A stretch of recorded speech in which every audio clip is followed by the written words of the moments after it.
beliau jadi khalifah, akhirnya berhenti jadi khalifah, jadi gubernur bahasa kitanya. Beliau meninggal dunia dalam usia 78 tahun. Makamnya di Baqi', 200 meter dari Masjid Nabawi, di akhir masa dinasti Muawiyah. Wafatlah Abu Hurairah radhiyallahu ta'ala an.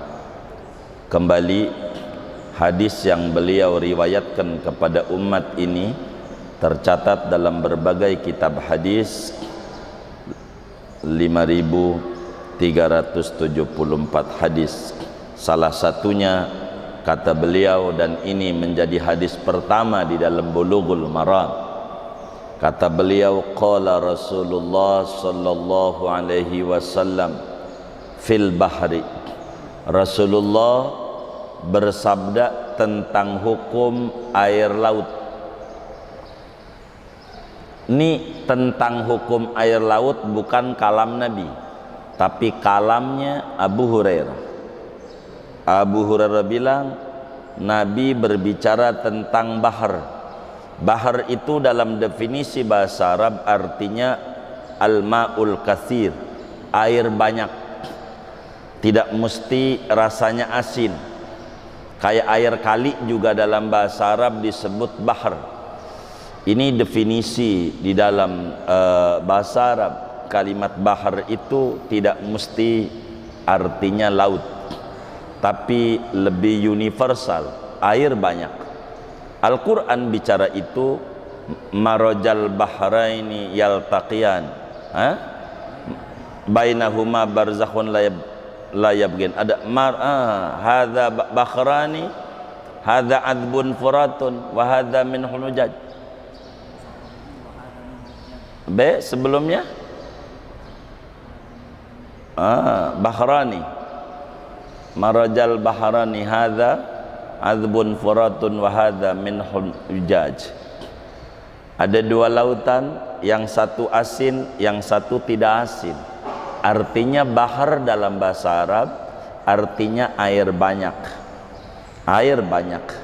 Nabi ditanya tentang laut, tentang air banyak. Artinya airnya bercampur macam-macam. Namanya juga lautan, ada berbagai macam. Lalu kata Nabi, air laut itu suci mensucikan, airnya lagi halal bangkainya.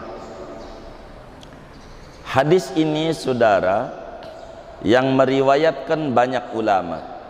Abu Dawud di dalam Sunan Abu Dawudnya, Imam Tirmidzi ada juga di dalam Sunanut Tirmidzi, Nasa'i di dalam Sunanun Nasa'i, Ibnu Majah di dalam Sunan Ibnu Majah, juga Imam Ibnu Abi Syaibah di dalam kitab Musannafnya, Ibnu Khuzaimah di dalam Sahih Ibnu Khuzaimahnya bahkan menghukumi sahih, juga Imam Tirmidzi menghukumi sahih, Imam Malik di dalam kitab Al-Muwatta'nya, Imam Syafi'i di dalam kitab Musnad Syafi'inya, Imam Ahmad di dalam kitab Musnad Ahmad bin Hambalnya. Singkatnya, banyak ulama meriwayatkan hadis ini saudara.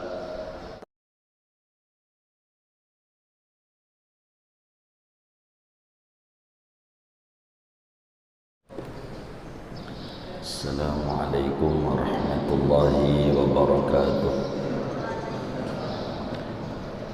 Bismillahirrahmanirrahim. Alhamdulillahi rabbil alamin. Wassalatu wassalamu ala sayyidina Muhammadin wa ala alihi wa sahbihi ajma'in. Amma ba'du, faqad qala al-imam al-muallif rahimahullahu ta'ala wa nafa'ana bihi wa bi barakati ulumihi wa ghafara lahu wa limasyaikhihi wa limasyayikhina amin. An Abi Hurairah radhiyallahu anhu qala, diriwayatkan dari Abu Hurairah radhiyallahu ta'ala anhu qala, ia berkata, qala Rasulullah sallallahu alaihi wasallam fil bahri, telah bersabda oleh Rasulullah sallallahu alaihi wasallam tentang hukum air laut, huwa tahuru ma'uhu al-hillu maitatuh, dia laut itu suci mensucikan airnya, al-hillu maitatuhu lagi halal bangkainya. Akhrajahul arba'atu, hadis riwayat oleh Imam 4, Abu Dawud, Tirmidzi, Nasa'i dan Ibnu Majah, wa Ibnu Abi Syaibah, dan meriwayatkan hadis ini Imam Ibnu Abi Syaibah, wal lafdhu lahu, adapun redaksi bagi Ibnu Abi Syaibah, wa sahhahahu Ibnu Khuzaimah wa Tirmidzi, dan menghukumi sahih hadis ini oleh Imam Ibnu Khuzaimah dan Imam Tirmidzi. Warawahu Malikun wa Syafi'i wa Ahmad, meriwayatkan hadis ini pula Imam Malik, Imam Syafi'i dan Imam Ahmad bin Hanbal. Sadaqa Rasulullah sallallahu alaihi wa alihi wa sahbihi wasallam.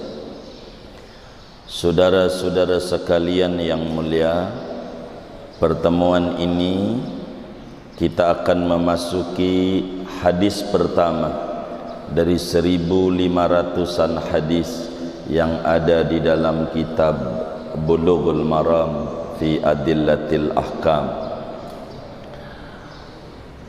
Hadis pertama datangnya dari sahabat besar Rasulullah sallallahu alaihi wasallam, masyhur dan tenar panggilannya Abu Hurairah radhiyallahu an. Nama aslinya Abdurrahman bin Sakhar. Nama asli Abu Hurairah adalah Abdurrahman bin Sakhar. Beliau datang ke Madinah pada tahun ke-7 Hijriah. Saat itu Rasulullah sallallahu alaihi wasallam ada di Khaybar, sehingga Abu Hurairah balik lagi menyusul Nabi ke Khaybar untuk menyatakan masuk Islam di hadapan Rasulullah sallallahu alaihi wasallam. Abu Hurairah, saudara, termasuk pimpinan Ahlus Sufah di emperan Masjid Rasulullah sallallahu alaihi wasallam. Ada emperan itu tempat orang-orang yang kurang berpunya, beasiswa anak didik Rasulullah sallallahu alaihi wasallam. Namanya disebut Ashabus Sufah. Salah satunya adalah Abu Hurairah radhiyallahu anhu. Karena Abu Hurairah ini ikut Rasulullah sallallahu alaihi wasallam, memilih mondok sama Nabi, sehingga Abu Hurairah itu dari 124.000 orang sahabat, salah satunya adalah Abu Hurairah dan terdepannya adalah Abu Hurairah, berbicara terbanyak meriwayatkan hadis daripada Nabi kita Muhammad sallallahu alaihi wasallam. Tercatat dalam berbagai kitab-kitab hadis, Abu Hurairah ini meriwayatkan hadis 5.374 hadis. Ini baru satu yang akan kita bedah dari 5.374 hadis yang disampaikan Abu Hurairah kepada kita. Beliau bilang juga masih ada 50% lagi yang saya tidak sampaikan kepada anda semua, belum sempat. Abu Hurairah, banyak hadis Nabi itu, saudara, banyak sekali. Abu Hurairah radhiyallahu ta'ala an ini punya banyak kenangan. Sedikit saya menyinggung ini sahabat untuk mengomentari. Di dalam kitab Dalailun Nubuwah, Al-Imamul Baihaqi meriwayatkan cerita daripada Abu Hurairah radhiyallahu ta'ala. Ditanya Abu Hurairah, Anda pernah nggak ngalamin musibah besar menurut Anda selama Anda hidup ini? Kata beliau, usibtu bisalasi musibat. Aku itu selama hidup musibah terbesar adalah 3. Kata Abu Hurairah, ada 3 musibah terbesar buat saya. Dari sekian banyak musibah yang menimpa diri saya, yang lain kecil, namun yang ini besar. Lalu ditanya oleh murid-muridnya, apa itu? Dijawab yang pertama, dengan wafatnya Rasulullah sallallahu alaihi wasallam. Itu musibah besar buat saya. Enggak bisa memandang wajahnya lagi, enggak bisa langsung mendengar kalam mulia dari lidah mulia, dari sosok manusia mulia. Kedua, dengan tewasnya, wafatnya Sayyidina Utsman bin Affan. Gugur ditusuk Sayyidina Utsman bin Affan, khalifah ketiga. Yang ketiga, kata dia, kata Abu Hurairah, musibah saya itu adalah rantang kecil, dandang kecil. Jadi rantang, kantong kecil. Ditertawakan oleh para teman-temannya. Timbang kantong kecil doang, kamu bilang musibah besar? Begitu kata murid-muridnya. Kata Abu Hurairah, bukan itu masalahnya. Jadi ada peristiwa menarik yang saya alamin dengan Rasulullah sallallahu alaihi wasallam. Begitu kata Abu Hurairah. Satu hari saya bersama sahabat dengan Rasulullah bepergian jauh. Kemudian kehabisan bekal saat itu. Enggak ada bekal. Udah kehabisan makanan buat makan. Lalu Nabi nanya, siapa yang di antara kalian yang masih punya makanan? Ngacung. Maka Abu Hurairah pun juga mengacung. Nabi, saya ada.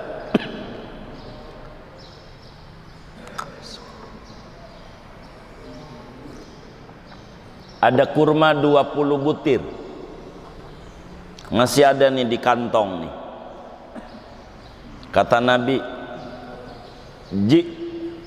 datangkan bih, bawa kemari, bawa kemari. Maka itu kantong yang isi 20 butir kurma dibawa oleh Abu Hurairah di hadapan Habibuna Muhammad sallallahu alaihi wasallam.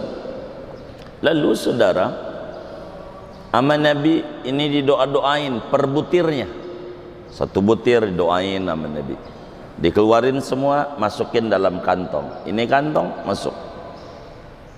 Butir-butir lagi didoain sama Rasulullah, masukin kantong. Satu butir, masukin kantong. Semua didoain dari 20 butir itu, masukin ke kantong. Dalam kantong itu, kata Nabi, Abu Hurairah panggil semua kawan-kawan kita yang belum makan. Ambil 10 orang, ambil 10 butir dari dalam ini. Kamu jangan intip dalamnya, jangan intip dalamnya apa, jangan. Ente ambil aja dari kantong itu, bagi. Ambil lagi, bagi. Ambil lagi, bagi. Itu nggak bisa habis. Sayang waktu itu kami dikit. Kalau banyak aja kebagi semua itu. Begitu. Emang ada berapa? 15.000 orang doang. Itu dari 20 butir cukup untuk 15.000 orang.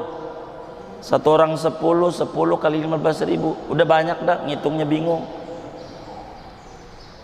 Maka kata Nabi sama Abu Hurairah, ini buat kamu, bawa pulang. jangan intip dalamnya. Pokoknya kamu lapar, ambil saja. Setiap lapar ambil, jangan lihat dalam. Maka kata Abu Hurairah, saya itu makan dari situ. Sampai kemudian di masa Sayyidina Utsman bin Affan, di akhir masa beliau, rumah saya ada yang rampok, ada yang ngambil. Jadi termasuk itu kantong yang ada kurma didoain Nabi itu hilang. Padahal saya lebih daripada 20 tahun gak pernah beli beras. Udah dari situ aja makannya, buat anak, buat bini. Pokoknya Abu Hurairah ambil. Begitu. Ini bukan masalah kantongnya. Kurma yang didoain Nabi yang gak habis-habis ini nih, musibah besar. Kan yang tadinya gak perlu capek, makanan udah siap saji, kudu masak, kudu nyari duit. Ini diantara pengalaman Abu Hurairah bersama Rasulullah sallallahu alaihi wa alihi wasallam. Beliau jadi khalifah, akhirnya berhenti jadi khalifah, jadi gubernur bahasa kitanya. Beliau meninggal dunia dalam usia 78 tahun. Makamnya di Baqi', 200 meter dari Masjid Nabawi, di akhir masa dinasti Muawiyah. Wafatlah Abu Hurairah radhiyallahu ta'ala an. Kembali, hadis yang beliau riwayatkan kepada umat ini tercatat dalam berbagai kitab hadis, 5.374 hadis. Salah satunya kata beliau, dan ini menjadi hadis pertama di dalam Bulughul Maram, kata beliau, qala Rasulullah sallallahu alaihi wasallam fil bahri. Rasulullah bersabda tentang hukum air laut. Ini tentang hukum air laut, bukan kalam Nabi, tapi kalamnya Abu Hurairah. Abu Hurairah bilang Nabi berbicara tentang bahar. Bahar itu dalam definisi bahasa Arab artinya al-ma'ul katsir, air banyak. Tidak mesti rasanya asin. Kayak air kali juga dalam bahasa Arab disebut bahar. Ini definisi di dalam bahasa Arab. Kalimat bahar itu tidak mesti artinya laut, tapi lebih universal, air banyak. Al-Quran bicara itu, marajal bahraini yaltaqiyan, bainahuma barzakhun la yabghin. Ada hadza bakhrani, hadza adbun furatun, wa hadza min hunujaj.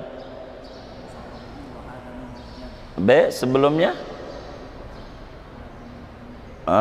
bahrani, marajal bahrani, hadza adbun furatun wa hadza min hunujaj. Ada dua lautan, yang satu asin, yang satu tidak asin. Artinya bahar dalam bahasa Arab artinya air banyak. Air banyak. Nabi ditanya tentang laut, tentang air banyak. Artinya airnya bercampur macam-macam. Namanya juga lautan. Ada berbagai macam. Lalu kata Nabi, air laut itu suci mensucikan, airnya lagi halal bangkainya.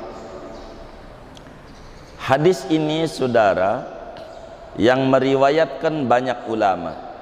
Abu Dawud di dalam Sunan Abu Dawudnya, Imam Tirmidzi ada juga di dalam Sunanut Tirmidzi, Nasa'i di dalam Sunanun Nasa'i, Ibnu Majah di dalam Sunan Ibnu Majah, juga Imam Ibnu Abi Syaibah di dalam kitab Musannafnya, Ibnu Khuzaimah di dalam Sahih Ibnu Khuzaimahnya bahkan menghukumi sahih, juga Imam Tirmidzi menghukumi sahih, Imam Malik di dalam kitab Al-Muwatta'nya, Imam Syafi'i di dalam kitab Musnad Syafi'inya, Imam Ahmad di dalam kitab Musnad Ahmad bin Hambalnya. Singkatnya, banyak ulama meriwayatkan hadis ini, saudara. Tapi perlu diketahui, hadis ini ada asbabul wurud, ada latar belakang kenapa Nabi bersabda ini, dan ini kehebatan Islam. Setiap kalimat ada asal muasalnya. Sebab apa Rasulullah sallallahu alaihi wasallam bersabda, huwat tahuru ma'uhu al-hillu maitatu. Abu Hurairah radhiyallahu taala an, dalam hadis riwayat Imam Ahmad bin Hanbal jauh lebih terang, ada sahabat namanya Abdullah Al-Mudliji dari Bani Mudlij. Abdullah Al-Mudliji bilang begini sama Nabi, ini asal muasalnya, ya Rasulullah, inna narkabul bahra wa nahmilu ma'anal qalil minal ma' fa in tawadda'na bihi atishna afana tawadda'u bihi.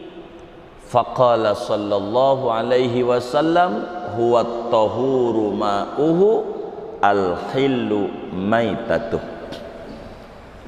Kata Abdullah Al-Mudliji bilang, wahai baginda Rasul, inna narkabul bahra, kami para sahabat pernah naik perahu di lautan.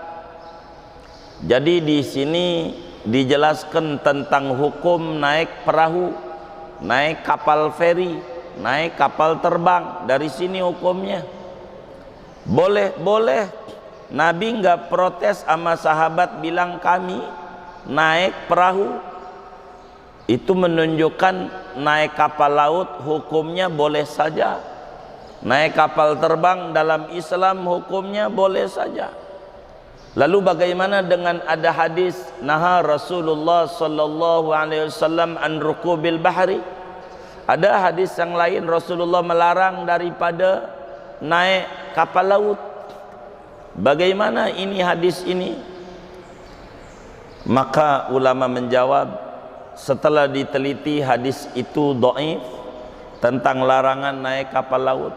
Andai sahih hadis itu, kata ulama, itu maknanya kalau lagi gelombang besar, maka ketika ada badai tentu dilarang. Tapi kalau normal-normal saja enggak apa-apa. Pesawat terbang sudah diatur bagaimana cuaca yang mau ditempuh dari satu daerah ke daerah yang lain, satu negara ke negara yang lain, dan itu sudah ada kajian ilmiahnya, enggak apa-apa. Berdasarkan mana? Iqrar, pengakuan dari Rasulullah SAW. Karena hadis kemarin 2 hari yang lalu kita membedah hadis itu, sabda Nabi, perbuatan Nabi, pengakuan Nabi. Ini Nabi akuin. Ketika sahabat bilang inna narkabul bahra, kami Rasulullah naik kapal laut, naik perahu, naik sampan. Wa nahmilu ma'anal qalil minal ma', kami bawa air sedikit. Air ada sedikit. Kalau kami pakai wudu, kami kehausan. Yang kami mau tanya, bolehkah wudu pakai air laut? Nah, ini hukum namanya. Sahabat, afana tawadda'u bih, bolehkah aku berwudu menggunakan air laut?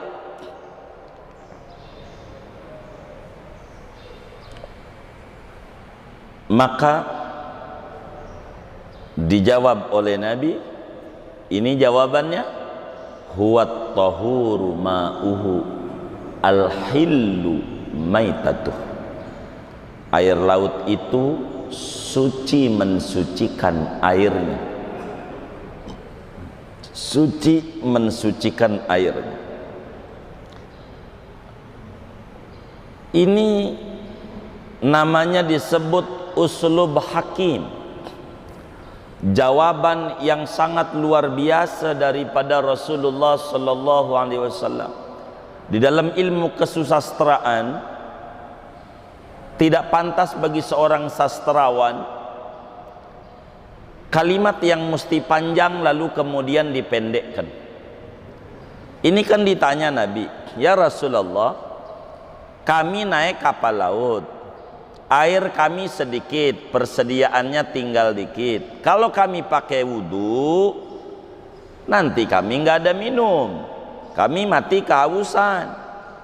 Pertanyaannya, bolehkah kami berwudhu pakai air laut? Jawaban singkatnya, na'am, udah jadi.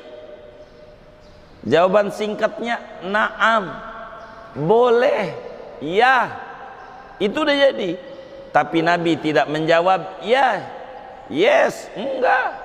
Jawaban Nabi, huwa tahuru ma'uhu al-hillu maitatuhu. Kalau jawaban Nabi ya, maka air laut doang yang boleh, dan ketika air sedikit. Kalau dijawab ya, tapi bukan itu yang mau dijelaskan oleh Nabi. Kedudukan tentang air laut,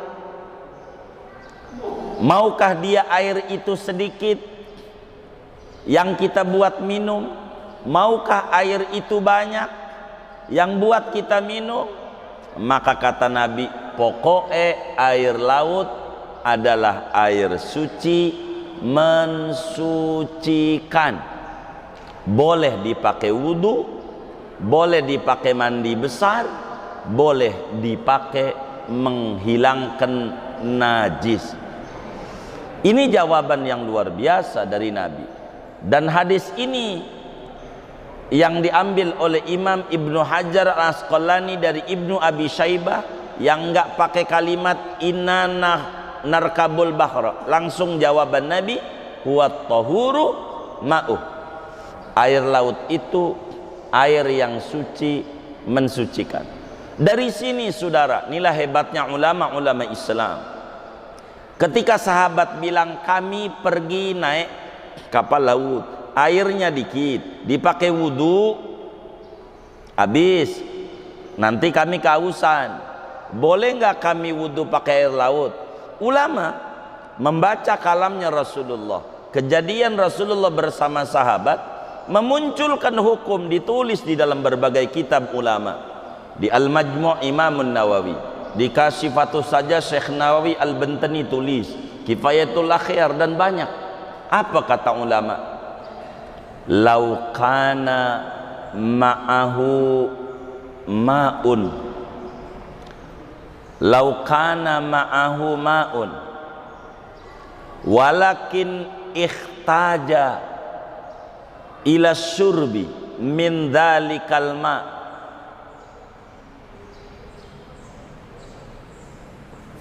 fayahrumul wudu'u. Kata ulama, andai ada orang punya air, sementara dia dalam bepergian jauh, kayak tadi sahabat naik kapal laut, airnya sedikit, tapi butuh untuk minum, untuk dirinya butuh. Sekarang dia bepergian jauh, apakah kudu tayamum, apakah kudu wudhu? Dari sini hadis. Tuh ulama hebatnya. Sedikit dari kalamnya Rasul bisa melahirkan begitu banyak ilmu. Kata ulama, lau kana ma'ahu ma'un qalilun yakfihi lil wudu walakin la li syurbi, yakfihi li syurbi walakin la lil wudu, wa huwa fis safar falyatayammam. Siapa orang punya air sedikit, kalau dipakai wudhu cukup, tapi minum nggak ada. Kalau dibuat masak cukup, buat wudhu nggak ada. Bagaimana? Maka ulama bilang tayamum saja, air pakai minum. Sebab Nabi bilang, ketika sahabat bilang kami punya air sedikit, kalau pakai kami wudu, minum nggak ada. Kalau pakai kami minum, peminum ini bagaimana? Kalau buat minum kami kehausan, kalau pakai wudu kami buat minum nggak ada. Boleh nggak pakai air laut? Nabi bilang boleh. Air laut suci mensucikan. Dari situ ulama mengata, siapa orang ada air sedikit, sedang bepergian jauh, kalau dipakai wudu minumnya nggak ada. Kalau dipakai minum nanti wudunya bagaimana? Kata ulama, haram berwudu. Anda tayamum saja, sebab haus tidak ada gantinya, tapi wudu ada gantinya, yaitu tayamum. Pakai tayamum saja dari hadis ini. Kedua, kalimat ini huwat tahuru ma'uhu, air laut itu suci mensucikan. Apa yang dimaksud laut? Kata ulama, manaba'a minal ardi, apa aja yang nyumber dari bumi, enggak mesti laut. Pokoknya yang ada di bumi, air itu suci mensucikan. Bukan laut doang, air sungai suci mensucikan, apalagi air sumur suci mensucikan, mata air suci mensucikan. Dari mana? Dari hadis ini, namanya qiyas. Kata Nabi, huwat tahuru ma', itu air banyak tuh, air yang suci mensucikan airnya. Maka dari ini, hadis ini muncul 4 macam air yang boleh dipakai bersuci, pakai wudu, pakai mandi, pakai ngilangin najis. Teks hadis air laut. Yang tersirat dari hadis air kali, air sumur, dan mata air. Di luar ini, di dalam Al-Quran pada surat Al-Furqan ayat 58, Allah subhanahu wa ta'ala berfirman, wa anzalna minas sama'i ma'an tahura. Kata Allah, kami turunkan dari langit air suci mensucikan. Apa itu yang turun dari langit? 3. 1. Air hujan. 2. Air salju. 3. Air embun. Maka dari hadis ini ulama menulis seperti Al-Imam Ahmad bin Husain Al-Asfahani di dalam kitab Matan Ghaya wa Taqrib, al-miyahul lati yajuzu bihat tathiru sab'umiyah, air yang boleh dipakai bersuci, pakai wudu, pakai mandi, pakai ngilangin najis, ada 7 macam air. 3 dari langit, 4 dari bumi. Yang dari langit 3, air hujan, air embun, air es, salju. Yang dari bumi, air laut, air kali, air sumur, dan mata air. Ini sahabat bertanya bukan tentang hukum air laut itu suci. Mereka tahu air laut itu suci. Yang enggak tahu tuh boleh dipakai wudu atau tidak. Inilah kemudian Nabi jawab, huwat ta'uru ma'uhu, air laut itu adalah air yang suci mensucikan. Jawaban Nabi cukup panjang, padahal dengan jawaban ya sudah cukup, karena ada elat yang dikejar agar supaya bisa difahami dengan benar daripada hadis ini. Jadi seakan-akan Nabi tidak mau mengomentari pertanyaan Tapi Nabi punya jawaban tersendiri, dan inilah alasan kenapa Imam Ibnu Hajar Al-Asqalani hadis ini bukan di Abi Dawud yang diambil, tapi dari Musannaf Imam Ibnu Abi Syaibah yang menjadi rujukan untuk menulis di dalam kitab Bulughul Maram ini. Ini disebut namanya uslubul hakim, pertanyaan dengan jawaban yang cukup panjang lebar, yang siang orang bertanya dia tidak tahu tentang lanjutannya. Bila yang bertanya tidak tahu tentang hukum suci mensucikan di air laut, maka lebih tidak tahu lagi tentang bangkai yang ada di laut, yakni ikan. Apa hukum ikan? Begitu. Maka Nabi tidak menjelaskan na'am, tidak. Jawaban Nabi huwa tahuru ma'uh al-hillu maitatuh. Air banyak itu adalah air yang suci mensucikan dan bangkainya halal. Apa maksud dengan halalnya bangkai ini?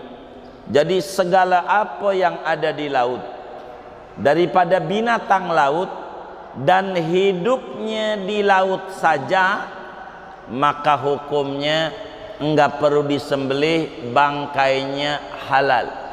Maksudnya al-hillu maitatu, yang halal bangkainya adalah seluruh binatang laut yang hidupnya di laut, yakni binatang air, hidupnya di air saja, tidak bisa hidup di daratan, maka andai mati jadi bangkai halal dimakan.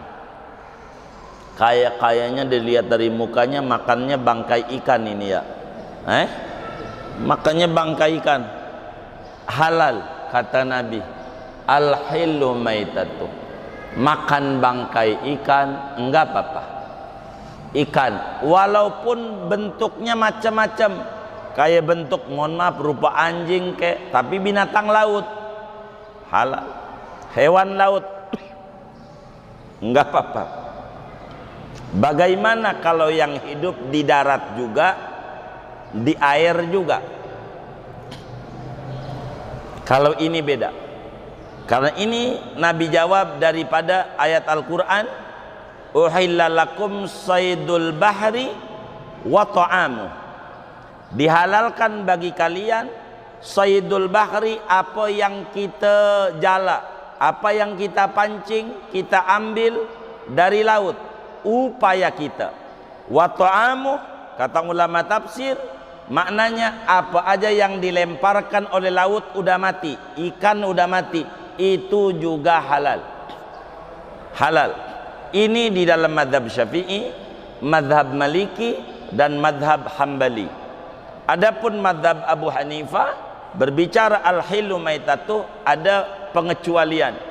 Bagaimana kalau ada bangkai ikan yang udah mati, udah bau? Kata Abu Hanifah ini haram, karena keumuman ayat hurrimat alaikumul maitatu. Itu di dalam madhab Abu Hanifah. Tapi di dalam madhab Syafi'i, madhab Malik, madhab Hambali, berdasarkan hadis ini, bahwa hewan laut yang ada di laut, hidupnya di air doang, tidak di darat, enggak hidup, itu hidupnya halal, bangkainya juga halal. Tapi kalau binatang itu di darat hidup, di laut hidup, namanya disebut amfibi, kayak kodok. Begitu, kodok. Maka ini di dalam mazhab kita haram. Dalam mazhab Malik halal. Kalau saudara doyan kodok, mengikutilah mazhab Malik. Adapun mazhab Syafi'i tidak kasih, karena hadis ini masih ada pengecualian, berbicara binatang air yang di darat hidup. Di air hidup, di darat hidup, matinya adalah tidak halal. Kodok tidak boleh.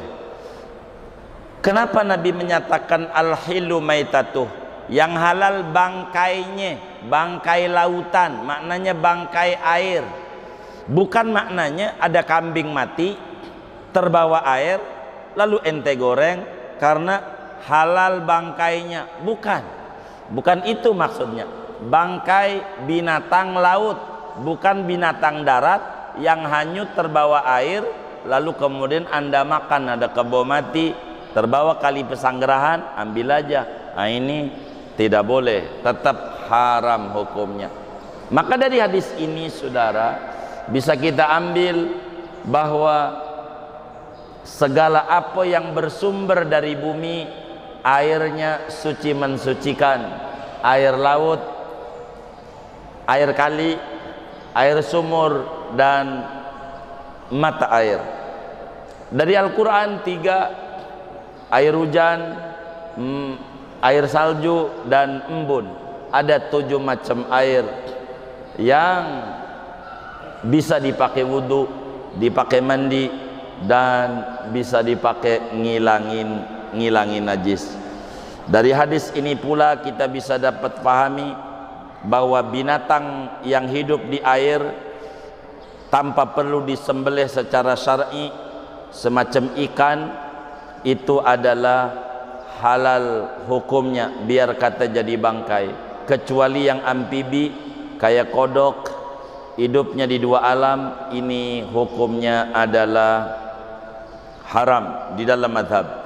Begitu juga ikan yang mati udah jadi bangkai, di dalam mazhab kita adalah hukumnya halal hukumnya. Hadis ini saudara diurutkan oleh ulama sebagai urutan nomor 1 pada Kitabut Thaharah, karena bersuci merupakan syarat untuk menuju kesahan solat, yang solat adalah tertingginya daripada rukun Islam yang 5 sesudah syahadat. Inilah yang kita bisa ambil dari hadis ini, bahwa air laut, air sungai, air sumur, mata air suci mensucikan, boleh dipakai untuk berwudu. Segini yang dapat kita bedah daripada kajian hadis ini, yang kalau diurai satu demi satu amat sangat panjang, tapi mudah-mudahan dapat difahami oleh kita bersama. Wallahu a'lam bishawab.